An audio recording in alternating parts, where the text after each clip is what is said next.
Tokio įtraukaus produkto dar neteko niekada matyti. Didysis lietuviškas menas ir šitas kūrėjas, kuriuo mes galim didžiuotis, aktualizuotas, šiuolaikiškai ir moderniai pritaikytas. Tai manau, kad vienas teisingesnių sprendimų, kuris leidžia patirti, pajausti ir pamatyti, išgirsti tuo pačiu su ta puikia muzika.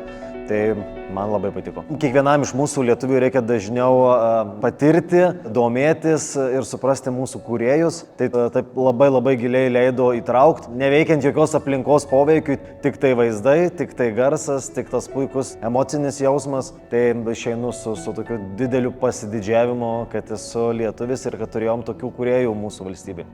Tai yra unikali galimybė niekur neišvykus iš Marijampolės čia pamatyti ir aš matau, kad kiekvienam save gerbiančiam lietuviui tai yra puikia galimybė ir tai yra tiesiog privaloma.